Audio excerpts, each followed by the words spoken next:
right now who were there this morning and who had testimony prepared, ready to log their opposition to Senate Bill 1183, which is a 6-week ban on abortion that also has a transvaginal ultrasound requirement and a mandatory requirement for a law enforcement report in cases of sexual assault, which there was a kind of roundabout way of getting around that in the first iteration of this bill. They took it out and made the bill worse, and then pushed through a so-called public hearing this morning with 25 minutes, allowing 1 minute of testimony, parading anti-choice after anti-choice person at the mic, and then did not allow any of us to give our testimony this morning.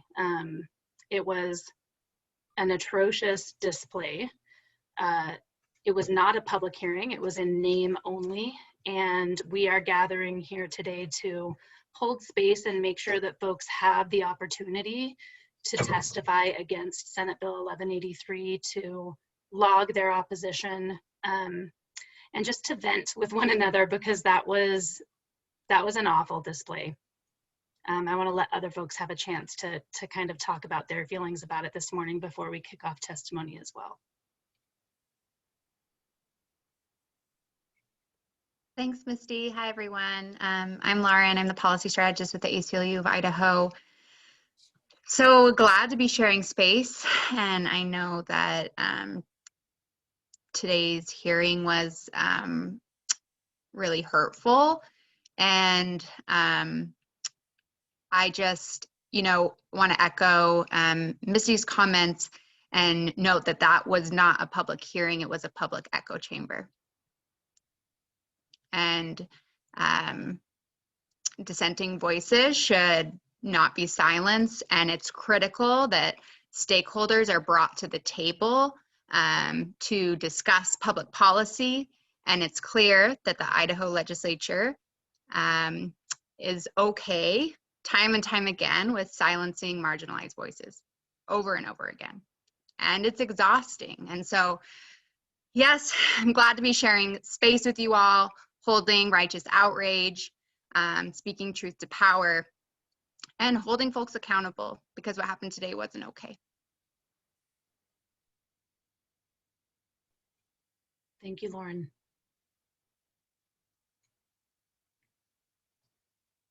Anybody else has some feelings they need to get out there? Jen, yes. Yeah, I don't think there's a whole lot else to add other than this is not acceptable, and this is not the first time, right? This happens a lot, but this was probably the most recent grossest display that we've seen. And so I think it's just really important to highlight for folks that things are just getting worse every legislative session. And so we have to do something, not just during this legislative session and what's remaining of it, but how are we going to hold people accountable in the in-between time of sessions to let them know that we're not going to stand for this. This isn't going to be okay.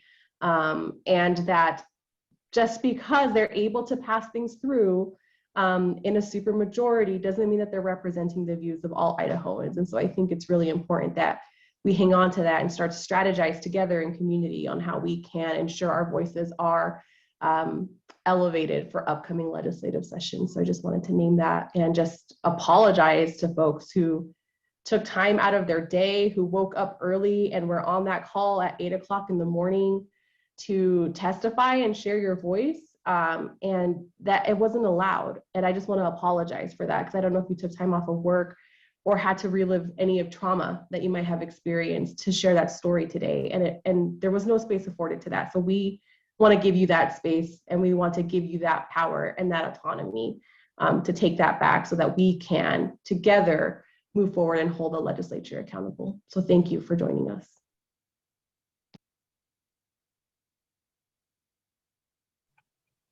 Awesome, thank you, Jen. Okay, if nobody else is feeling the need to vent or add to that, I think we'll go ahead and get started with an opportunity for folks to read their testimony that they worked hard at, prepared, got ready for, like Jen said, woke up so early in the morning, likely did live through some trauma as they prepared their testimony, and make sure that we can honor those testimonies that should have been given the opportunity to be logged against this legislation this morning.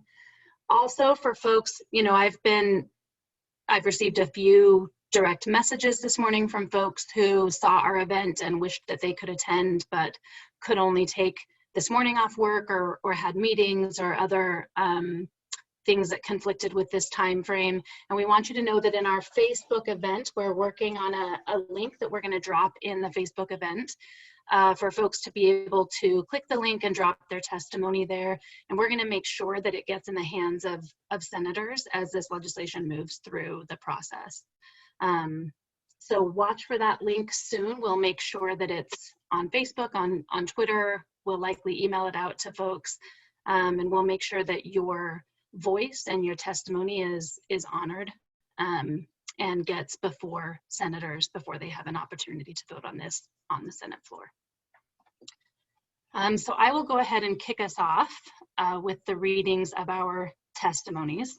I just want to say, because, you know, before this year, we were given 3 minutes to testify, and I think all of us have suddenly had to adjust to this like new 2-minute testimony time constraint.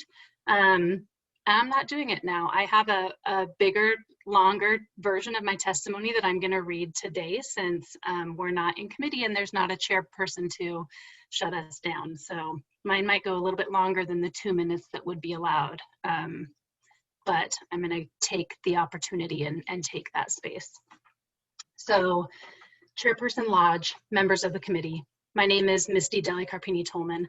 I'm the State Director for Planned Parenthood Votes in Idaho, and I'm here today to oppose Senate Bill 1183. Planned Parenthood provides high-quality, evidence-based health care to patients in Idaho and across the country. Our mission is to support the health and well-being of Idahoans and to ensure that all Idahoans have access to high-quality, safe, and compassionate medical care. Senate Bill 1183 is a cynical and callous attempt to end abortion access in Idaho.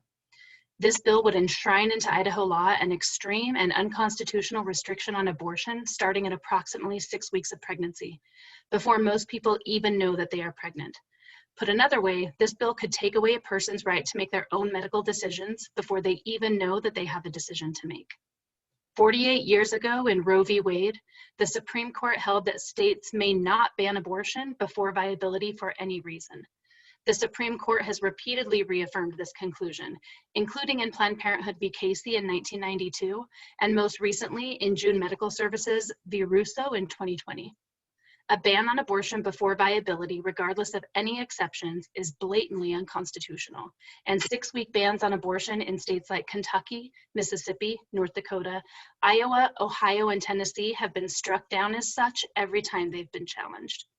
Recognizing that Supreme Court precedent and the Constitution of the United States do not permit states to ban abortion before viability, the sponsors of this bill seek to pass a ban on abortion at 6 weeks of pregnancy that would go into effect if a federal court of appeals were to ever uphold a similarly stringent and dangerous ban from another state. This is a nefarious attempt to sidestep federal law and Supreme Court precedent by passing a law known to be unconstitutional, and it runs afoul of the foundational principles of our Constitution. What's more, this bill would force all patients seeking an abortion to undergo a mandatory transvaginal ultrasound. That's because this bill would ban abortion so early in pregnancy, a transvaginal ultrasound would be the only way to determine gestational age. Forcing patients to undergo a medically unnecessary procedure is unethical and demeaning, but that's exactly what this bill would do. In addition to being unconstitutional, bans on abortion are deeply unpopular and do not reflect the will of voters. 72% of Americans do not want to see Roe v. Wade overturned. This includes a majority of Democrats, Republicans, and independents. Nationwide, polling has shown that a majority of Americans, including in Idaho, believe that abortion should be safe and legal. This bill is in direct opposition to that belief, and if the 6-week ban goes into effect, it will hurt Idaho families. Evidence confirms that banning abortion is devastating for public health and family welfare. For instance, according to a study published in 2020 by the National Bureau of Economic Research, when a person is unable to secure an abortion they need, they and their child are 4 times more likely to end up living in poverty going forward than they would have been if they'd been able to access abortion. For survivors of domestic violence, an inability to access abortion can make it more difficult for a person to leave their abuser. These burdens are exacerbated for women of color and immigrants who already experience disproportionate levels of negative health outcomes and lack of access to medical care in Idaho. Access to abortion is critical to ensure that women can live full and fulfilling lives with dignity, autonomy, and social and economic equality. As one recent study concluded, women who receive a wanted abortion are better able to aspire for the future than women who are denied a wanted abortion and must carry an unwanted pregnancy to term. For these reasons and others, major medical associations like the American College of Obstetrics and Gynecologists, the American Medical Association, the American Academy of Family Physicians, the American Osteopathic Association, and the American Academy of Pediatrics have affirmed that reproductive health care is essential to women's overall health, and access to abortion is an important component of reproductive health care. Senate Bill 1183 seeks to deny people in Idaho the dignity and autonomy to make their own reproductive health decisions. It flouts the United States Constitution and the Supreme Court, and if it goes into effect, it will cause untold harm to women and families in Idaho. Let's be crystal clear about who this bill would harm the most. People with means will always be able to travel to get an abortion, but people with low incomes, who are disproportionately likely to be people of color because of decades of inequitable policies, will have no options. This bill punishes people living in poverty and does nothing to improve health outcomes for those who need it the most. And as I previously noted, perpetuates cycles of poverty. We have seen multiple versions of this extreme abortion ban this session, and this is the worst yet. This version would create even more barriers for patients seeking abortion due to rape or incest. It removes language that allowed for exceptions when victims are unable to report a rape to law enforcement. Even though we know that the vast majority of assault survivors do not report their assault to the police for a variety of reasons related to their mental health, safety, and well-being. It also adds extreme punishments for medical providers, making abortion after approximately 6 weeks of felony punishable by a minimum of 2 years in prison. This goes far beyond the previous version and criminalizes the provision of basic medical care. The changes in this version of the bill make it clear that the attacks on Idahoans' rights to access abortion are only getting more extreme and out of touch with what Idahoans truly want and need. Particularly right now, as our state battles the effects of COVID-19, the people of Idaho deserve better. Our legislators should be pursuing policies that lift up our communities, not policies that will further damage the public health in this state. Thank you for the opportunity to testify. We urge you to oppose Senate Bill 1183. Okay, how can anyone possibly follow that up, Misty? Oh, they've got it. Trust me. Let's keep That was it going. incredible. I'm happy to go next, but I also do want to give folks who may have time constraints an opportunity to go. So if anyone has a time constraint, I welcome you to unmute and give your testimony. Otherwise, I will go ahead and read mine. Yeah, absolutely, Ray.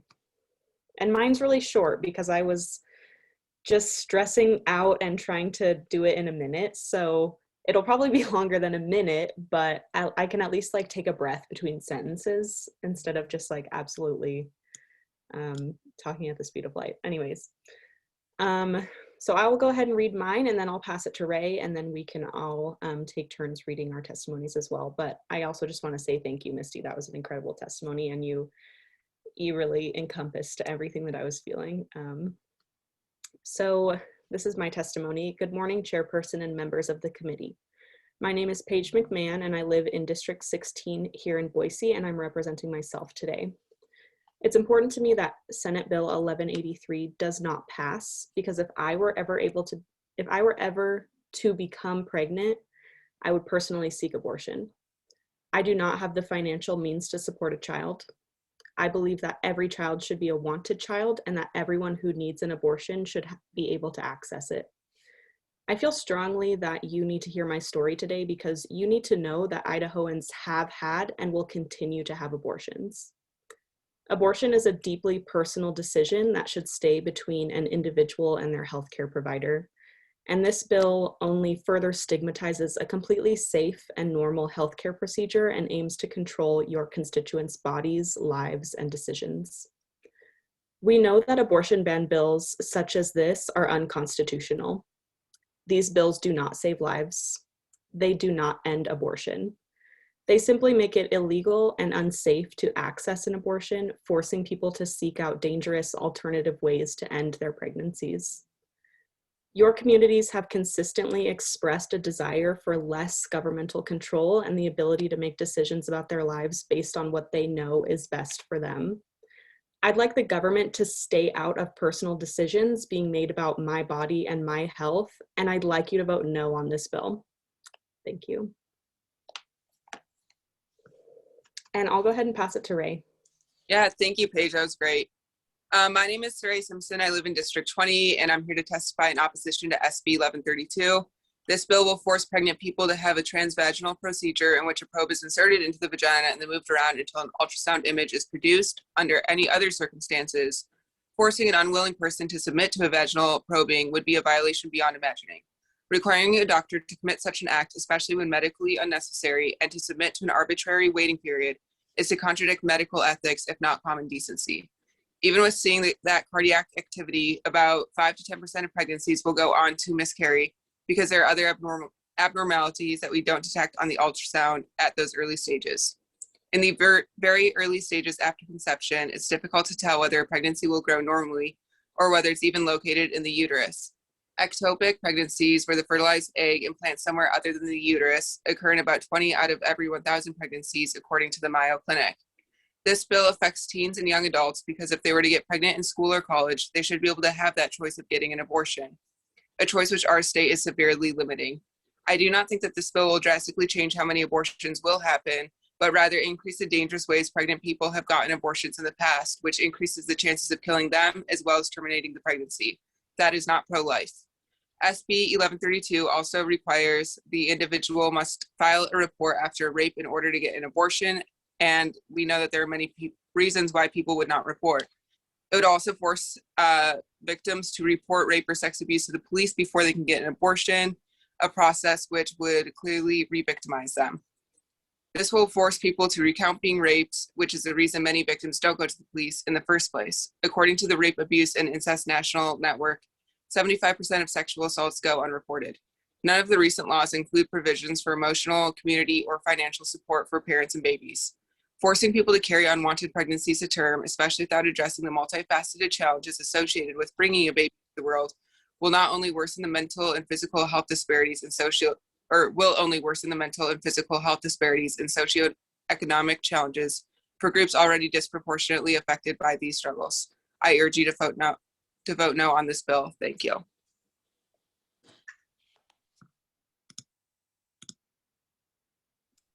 Thank you, Ray.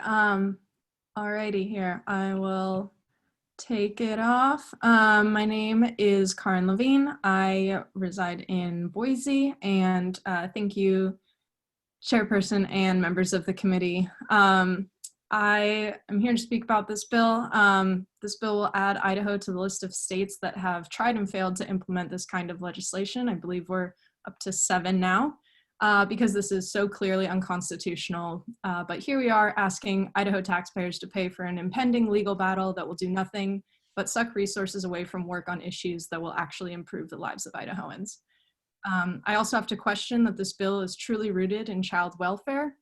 If you, like myself, really do want children to grow up in healthy, safe, loving homes, we wouldn't be forcing them into situations that for many reasons may not be able to properly care for them. By mandating someone's medical choices, you are also mandating how people live their lives and jeopardizing the freedoms that you as legislators are tasked with protecting. Requiring people to have children when they may be unprepared or unable to support them will undoubtedly pull more Idahoans into poverty and put a strain on the already scarce child welfare resources in our state. I find it interesting that those in the State House who stand staunchly against government overreach are also supportive of inserting the government directly into one of the most intimate and private of settings, a medical office with a patient and a doctor. Idaho already has a shortage of physicians, and this bill would deter doctors from practicing in Idaho because this bill so blatantly violates medical code of ethics. The language in this bill is dangerously misleading, inappropriate, stigmatizing, and steps on the constitutional rights of your constituents. I would usually finish by saying thank you for allowing me to testify today, but that opportunity was taken away from myself and many others this morning. So I do hope these voices are heard, albeit through this alternative route that we've been forced to create in light of the choices of the chairperson, which again is something that Idahoans should not be forced to utilize in a public hearing. Please oppose this bill. Thank you.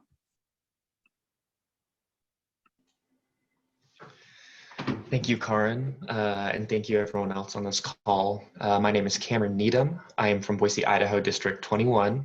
I represent myself, and I sincerely appreciate the opportunity to share space and be heard by you all. Today, I am testifying in opposition to Senate Bill 1183. This bill is labeled a heartbeat bill, but it's clear that the true intent is to ban abortions outright. I won't go into a lot of those details. You will hear that over and over again. I simply believe that this bill is an egregious violation of reproductive rights. But for my testimony, I'd like to encourage two things. The first thing is I want to encourage anyone who is a part of these conversations, whether you are legislators, whether you are testifiers, young, old, pro-life, pro-choice, I encourage you to talk more about the child bearers. We consistently hear about the rights of the unborn children, which is totally fair, but child bearers are being left out of the equation. And I mean, the fact that we hear the phrase sins of the father more than the person who is actually bearing the child should tell you that something is wrong. Secondly, and this may be a little playgroundish, but I want to encourage everyone in this room, on the committee, in the world, to adopt the platinum rule. A lot of us probably learned the golden rule when we grew up, which is to treat others like you want to be treated. But the updated version, the platinum rule, is to treat others like they want to be treated. And that takes more effort, right? Normally you would have to expend energy learning about other people's experiences and figuring out what works for them and what doesn't.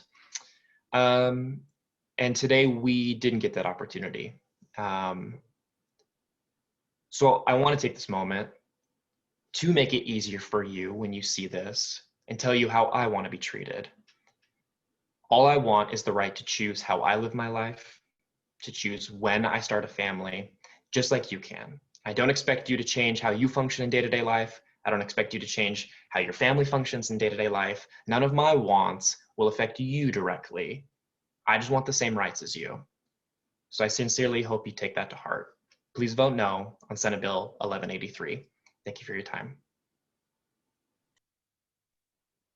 Y'all, this testimony has given me life.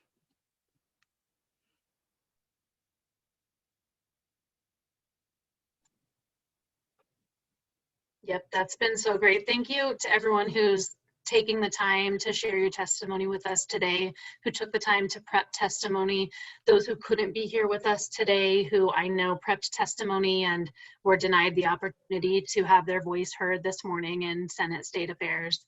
I know we have a couple more orgs on here who probably had testimony prepared to give. So Lauren, do you want to go next for us? Sure, I'd love to. Thanks, Misty. Good morning, Madam Chair, members of the committee. My name is Lauren Bramwell, and I'm the policy strategist with the ACLU of Idaho. I stand before you in opposition to Senate Bill 1183. The ACLU of Idaho works to secure gender equality and ensure that women, non-binary people, and members of the trans community can lead lives of dignity, free from gender-based violence and discrimination. I have already testified on the numerous harms of this bill when it was previously before this committee at Senate Bill 1085. I testified that the bill would ban abortions before many people even realize that they are pregnant. I testified how the bill would prohibit healthcare providers from providing ethical, necessary care to their patients, and that it will increase maternal mortality rates. I testified that this bill was unconstitutional, that these bans have been struck down left and right across the country. Yet the bill was sent to the floor with a do pass recommendation. And now I'm standing before you with the same concerns, but elevated. Elevated because this bill imposes felony liability on abortion providers for providing constitutionally protected care. Elevated because the bill language was deliberately amended to narrow the rape and incest exemption to only apply when survivors report their trauma to law enforcement. And I'm going to take this moment now to offer a trigger warning. As a survivor myself, this cruel narrowing of the language makes my bones ache.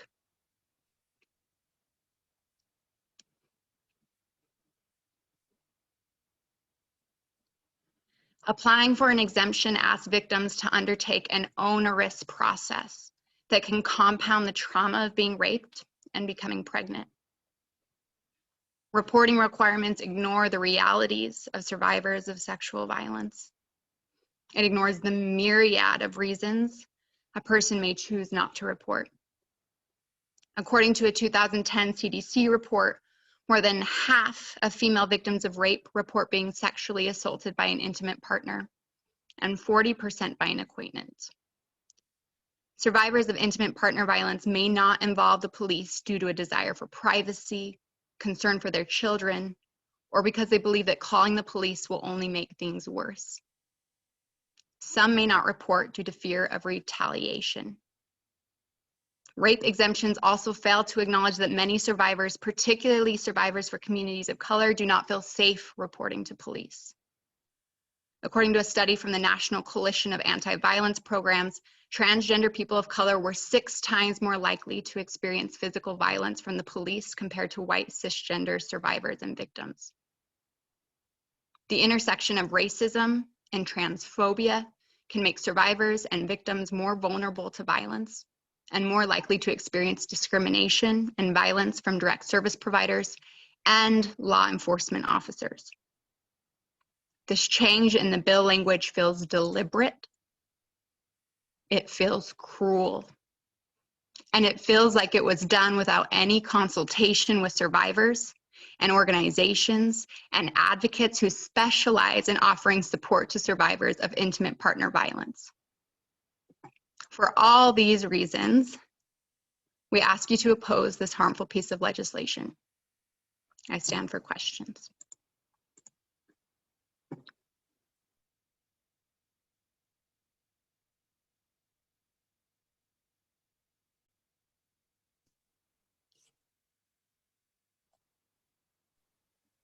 Thank you for having the courage to share that, Lauren. Thanks, y'all. Appreciate you. I think there are a few other folks on the call who haven't had a chance to speak yet, so we just encourage you, if you would like to speak your testimony out loud, you can certainly take that opportunity now.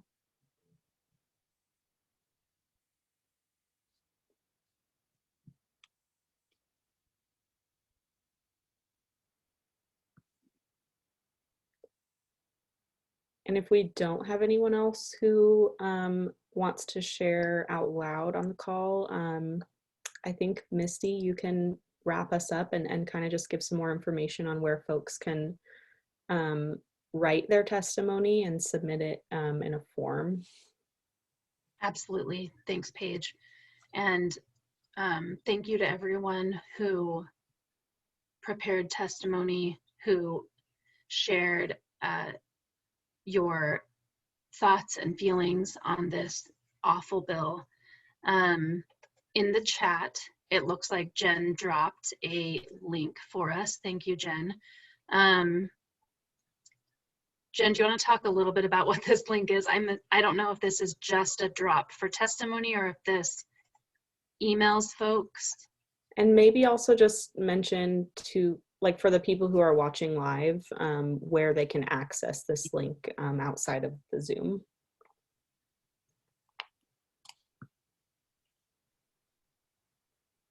Jen, are you there? Hold on, I'm clicking the link so I can see what. Okay.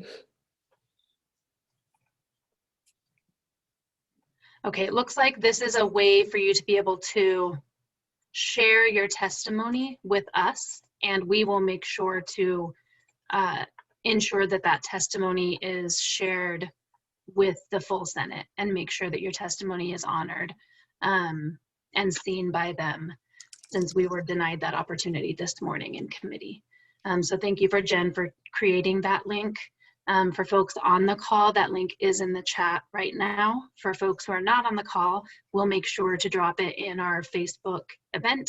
I'm sure all the orgs will be dropping it on Facebook and Twitter, so follow ACLU, Planned Parenthood, add the words Legal Voice, other organizations working on this, and you'll be able to access the link there as well. So again, I just want to thank everyone for joining us, for sharing your testimonies, for taking time out of your day to show up time and time again, especially as they pull last minute changes on us and push us to day after day after day showing back up. We could not do this work without you. We appreciate you all so much, and we will be reaching out to you soon. Please, today was a rough day. It was, like Lauren said, we woke up this morning feeling angry and ready to go and feeling something in the air. And we were unfortunately right that they were going to be pulling some shenanigans and some nonsense today. So please go drink some water, treat yourself to a latte, whatever you need to do to take care of yourself today. And thank you so much for showing up with us.